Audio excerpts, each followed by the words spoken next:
And we learned today about the media that we pay for here in Australia, regardless of whether you watch it, read it, or listen to it at all.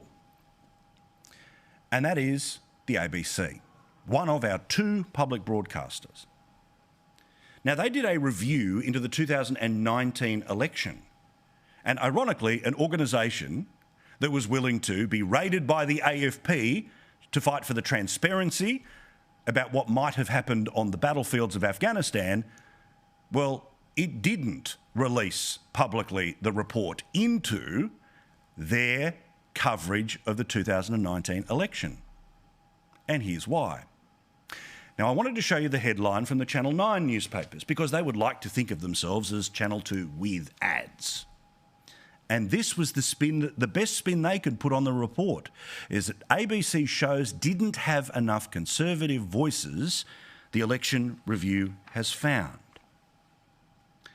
Now, we can argue the toss about the 7 p.m. news or the 7:30 report, but when we talk about the shows that look like this show, like a panel show, like supposedly a discussion of equally weighted people being able to say what they wish, they zeroed in on two programs in particular that led to the finding that you just saw. They are the Insiders program, which of course was run until the end of last year by Barry Cassidy, who of course used to work for the Labor Party, who speaks to the establishment media, who of course treat us like we're the people who are the hillbillies not allowed to play in the nice, beautiful valley. And then there's the other show called The Drum. This was the television version of what used to be the online opinion site. But it's a show that quite often pretends that it's all about balance. If they find a Liberal, it's pretty obvious what type of Liberal that they find. And if they find an outright Conservative, they load it with people who point and laugh at them. This is again the spin that the Channel 9 papers put on this report.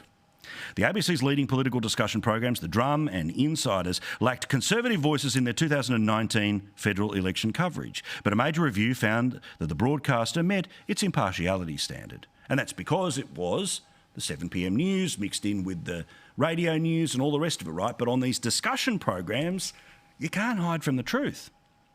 They looked at 3 of 5 editions of The Drum. An initial viewing and analysis suggested that there was a predominance of views which favoured Labor and or the ideas and policies more often associated with the left of politics.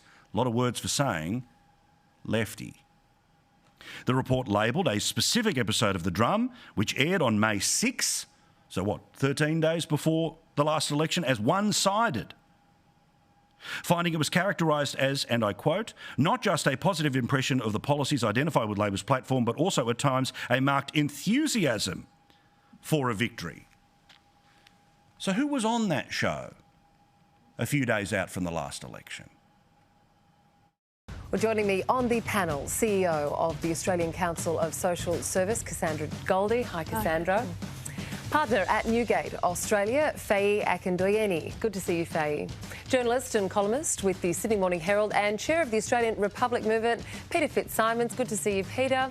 And former councillor of Sydney, and former City of Sydney councillor, Gonski Review panellist and member of the Liberal Party, Catherine Greiner. A longer introduction to you there, Catherine. Thank you for joining us. Such balance.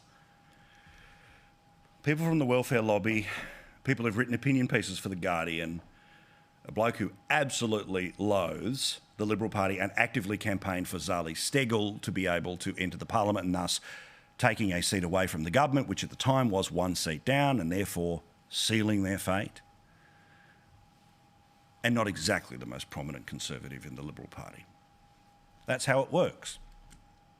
But the difference between Facebook, Instagram, Twitter, Sky News, or even the Channel 9 papers, is that by Australian law, the ABC is supposed to be not lefty. It is supposed to be straight down the middle.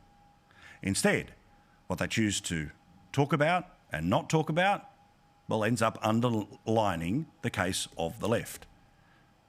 The people who resist the issues of the left are either reduced to being caricatures or are completely swamped by the people who are fighting against them.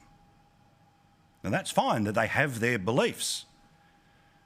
But when everyone else is paying for them to have their echo chamber, the echo chamber that then turns around and once a week decides to, like a Roman emperor, decide this content is yes or no, it's a joke.